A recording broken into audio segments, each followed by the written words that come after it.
art, that I wrote a song, didn't even know I could write songs. So it's pretty incredible. I mean, it's the best part is to be able to have a passion. And I think if I never try to give advice because I think it's that I am that girl and who am I, but I think finding your passion or your talent is just like, I think everyone has to have one in there, and that's just follow that. That's what I've done, and I feel so lucky. Like I'm sitting here in Japan, just off of a dream, off of going, I can't wait to go back and do Japan. And then here I am. So it's crazy. You're still inspired to write music with a broken heart? One thing I tried really hard to do on this record was to be a creative writer, which is something that I kind of never have been. I always wrote songs from whatever happened to me or whatever I was going through at the time, and whether it be happy, sad, or whatever. And this time around, there was a lot of opportunities to kind of like detach myself a little bit because I was collaborating with so many people that it was threatening, to have someone come in and like kind of suggest a lyric to me, because that's my territory. But my whole point is that I wanted to be open to that and like, be part of something great and get in the room with somebody that's amazingly talented and see what it was like to write with them and see how they do it. Because I don't know. I don't even know how to write songs. Like I've written a lot, but I don't really know how. Like I think it's kind of like it's magic every time it happens, So I don't know. It was kind of a really hard process, actually, going in with other people and seeing how they do it and trying to go, oh my God, panicking. Like, I hope I can think of something. Like, I hope I'm not going to drown next to this guy because he's so amazing and I'm feeling so shit about myself, But it was like, the whole process was like that, up and down. And I'm so glad it's done. Like, I don't know if I don't feel like writing songs right now. Like, I had like over 25 songs, so I feel pretty like spent when it comes to that. How different was this process working with some amazing people that you did work with compared with working with, no doubt, obviously a team of people you've worked with for a long time? Yeah. As you just tipped on, it's like totally different experience, but did you enjoy it? There were moments that were just so incredible. I feel really proud of myself for doing it. Like I fulfilled my goal because it's basically like going in the room with someone you don't know but you're like a fan of or you respect really a lot, that have whatever their preconceived idea of who you are, and just taking all your clothes off and going, okay, here we go. It's like, it's horrifying. It's like stomach ache central, it's like, ugh. It's like, and I think that fear is also what like starts to create that kind of writer's block and like your insecurity, and you can't even be your true self, and like all these emotions come out. But then when you are able to kind of push through and write a song with somebody, again, you just feel like you've had a child with them, and you feel like you're in a band with them, and suddenly you have this bond, and it's pretty magic, I have to say. I don't know if I would do it again right now. Like I feel like I tried so hard to get my ego to go sit in the corner and shut up for a minute, but it was really like it was really hard because I'm used to doing the lyric and the melody, and I did do a lot of that. I did most of it on the record, but there were moments where you feel like I can't compete, with this person, like Linda Perry, for instance, someone I didn't even want to really work with. I wasn't even looking to work with her.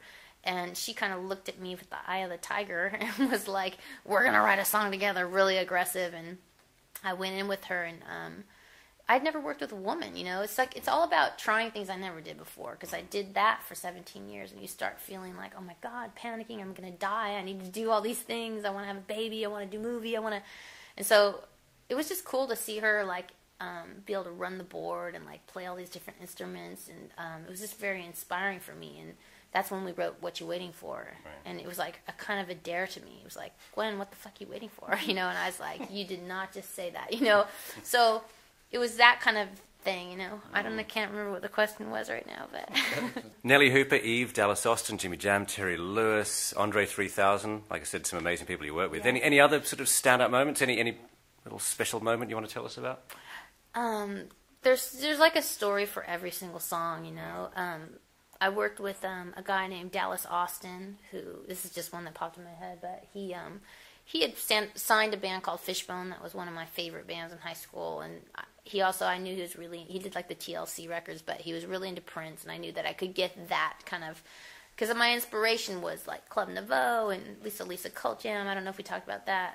Prince, The Time, The Cure, Depeche Mode. You know, everything from like the backdrop of my, you know, of high school basically. And so we wrote.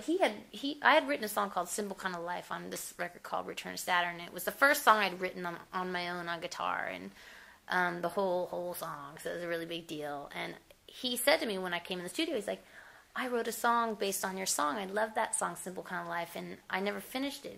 But it's called Cool, but I could never make cool sound cool." And he started telling me his story about his girlfriend, and it was very like he was telling the story about my life, and it was just kind of like, oh, this is so weird. Well, play it for me. He's like, maybe you can help me finish it. And I was like, okay. I mean, bizarre. Like, I don't know this person. Do you know what I'm saying? So he's kind of, you know, so he starts playing these chords, and basically we wrote this song called Cool that is so magical. It has like, it basically feels like it's like the bookend of an era. You know what I mean? Like, it kind of like, with the lyrics and everything. So, I mean, just, it was like magical moments like that, where a lot of coincidences.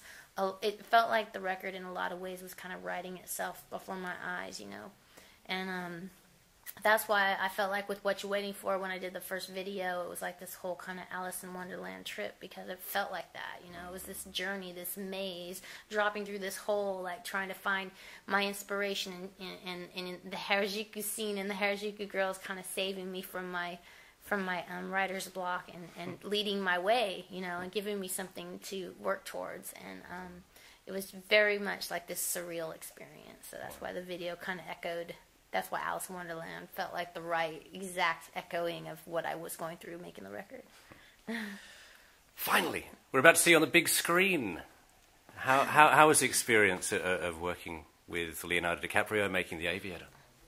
Yeah, that was amazing, because I got to play Jean Harlow, who's such an incredible icon, and clearly inspiration for me. And just, you know, a Martin Scorsese movie there's no small part, you know, in it, but they built it up to be like this really massive part, like I'm starring it or something. I have like one line in it. I really did get my feet wet, but it wasn't. It was incredible. I mean, to walk out on a set that was built in Montreal. It was the whole Mann's Chinese Theater. They recreated the whole Mann's Chinese Theater. 500 extras, all in costume. And there was no acting involved, because when my scene is I'm walking on the red carpet with Howard Hughes, Jean Harlow and Howard Hughes, going to the premiere of Hell's Angels, which was the first film that Howard Hughes gave Jean Harlow the opportunity to be in. And so it just, when we got out of the car, I mean, it was so real that it was like, well, you know, I'm probably going to get what do they call it, an Oscar or something? But I didn't do anything. I just walked out the car, you know. But it was really, really intense to kind of walk into a situation where you got the top of the top, you know, and Leonardo and Marty Scorsese. They made me feel so like comfortable, like I should be there, and everybody there, even like Leo and John C. Reilly and Jude Law and Cate Blanchett. Everybody was so like happy and excited to be there, and knew that it was like crazy, like this was a crazy one for everyone, you know. So it was pretty magical. I mean, I'm really lucky to have been part of it. I don't know how I got so lucky. I can't wait to see it. Neither can I. So you said you got your feet wet. Does it mean we're going to see you on the big screen again in the future? You sort of like, oh, I want to do more. Well, that was one of the whole reasons I took a year off. We were taking a year off, but then we put out the greatest hits, no doubt, you know, and that took up the whole year as well.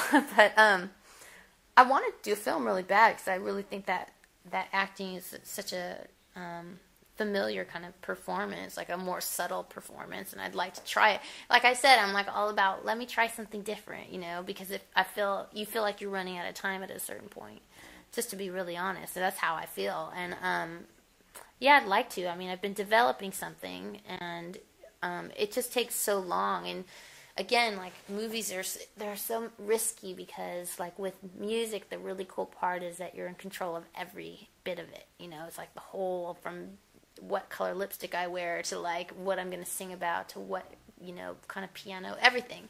But with movies, it's just basically you're kind of like a puppet, you know, and you just go in and you do what you're told, and there's a very good chance it could be bad or it could be good, or so finding the right one is really hard. I've probably tried out for, I don't even know, like a lot of movies, like over the last 7 years, but nothing's really been the right thing or meant to be until The Aviator, which was just, you know, a minute. But we'll see. I can't predict the future, but I'd like to. Great. Yeah. It's been an absolute pleasure. Oh, okay. Gwen Stefani, thanks for everything. I have a really big sushi dinner right now. Oh, lucky I'm you. really excited. Thanks so much for taking the time out. Thanks for playing the record and everything. Thank you to all the Harajuku scene. I just want to say I'm your biggest fan, and thanks for that. Great. All right. Can you do a quick ID? Yeah, Do you mind? Sorry. of course. I'll How long have you lived here? 14 years. Wow, Yeah. that's quite a leap from England. I arrived, was supposed to stay here 3 months, and 14 years Really? later I'm still here. You must be a maniac. I just love it. That's awesome. And I live in Harajuku, so it's like, Oh, you do? I'm right in there, baby. I know exactly why you like it. You know the vibe. Do whatever you like. Hey, what's up? This is Gwen Stefani, and you are listening to Guy Perryman on 76.1 Inter FM. Yeah. It's all right. So, hey, what's up? This is Gwen Stefani, and you are listening to Guy Perryman on 76.1 Inter FM. You're a star. Thank you.